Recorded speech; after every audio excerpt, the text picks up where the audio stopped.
What would you do if an emergency hit today, like an unexpected medical bill, or even worse, losing your job? Could you afford to cover it, or would you be scrambling for funds? Building an emergency fund sounds like a huge task, especially if you're starting from zero, but trust me, it's more possible than you think. In fact, you can start today with just a few small steps that will set you on the path to financial security.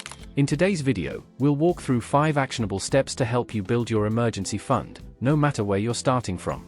Ready to get started? Let's dive right in. Step 1. Break down the big goal into smaller goals. Let's be honest, the idea of saving 3 to 6 months of living expenses can seem overwhelming, especially when you're starting from zero.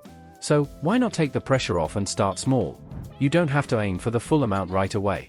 Instead, set a smaller goal, like saving $500, or even just enough to cover 1 month of expenses. Why does this work? Because small wins build confidence. When you hit that first target, you'll feel motivated to tackle the next one, and then the next one after that. Before you know it, you'll be on your way to your ultimate goal. This approach is about making your savings a habit, not an overwhelming task. Once saving becomes part of your routine, you'll be amazed at how quickly it adds up. It's all about momentum. The first step is always the hardest, but once you get started, the feeling of progress will fuel your determination to keep going. Plus, hitting those smaller targets helps you stay motivated and gives you a sense of accomplishment. Step 2. Start with small, regular contributions. Saving doesn't have to be painful. You don't need to sacrifice a huge chunk of your paycheck to start an emergency fund. In fact, starting small is one of the smartest ways to build momentum without putting a strain on your daily budget. Maybe you set aside $10 a week or $20 a month. Sounds simple, right? The key is making saving a regular habit. You can start by trimming back on a few unnecessary expenses, like skipping your daily coffee run or resisting the urge to buy those new shoes you don't need. Little changes like that can free up money that can be automatically directed into your emergency fund. The most important thing is to stay consistent. The more often you save, the more natural it will feel, and the less effort it will take over time. Commit to your savings plan, even if it's a small amount. Once you get used to putting money aside regularly, you'll be amazed at how quickly it adds up.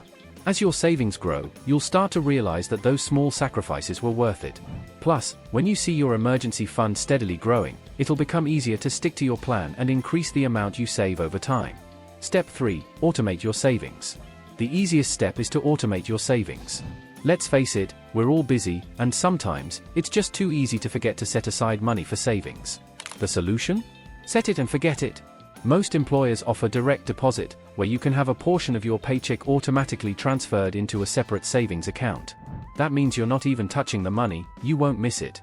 Plus, setting up an account that's harder to access, like a savings account, makes it even easier to keep your hands off it. And guess what? When you automate your savings, it becomes a no-brainer. You won't have to think twice, and the money will keep piling up over time. Before you know it, your emergency fund will be growing, and you won't even have to stress about it.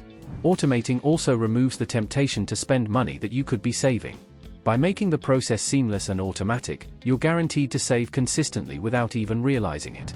This is one of the most effective ways to make saving feel effortless, ensuring you're always contributing to your emergency fund without having to actively think about it.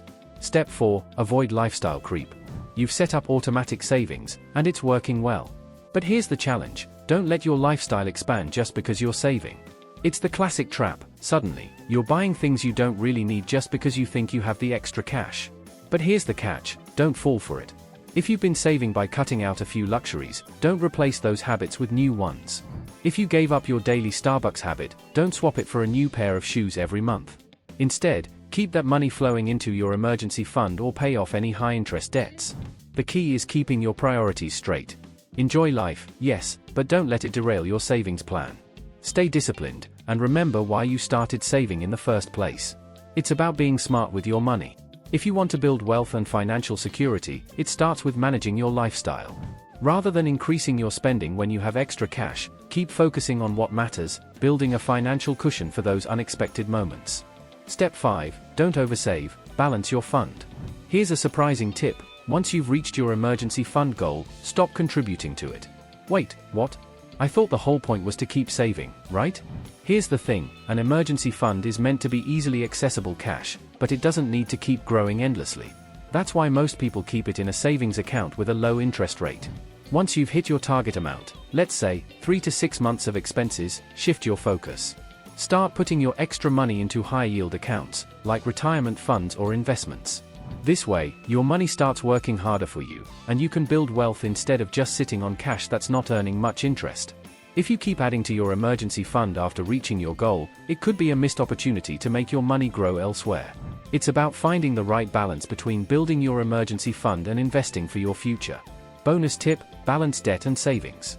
Now, this one's important. If you're juggling debt, especially high-interest debt like credit cards, don't neglect it while building your emergency fund. Debt is expensive, and the interest can eat away at your money faster than you can save it. So, what should you do? Start with a modest emergency fund, maybe $500 or $1,000, while also working on paying down your high-interest debt.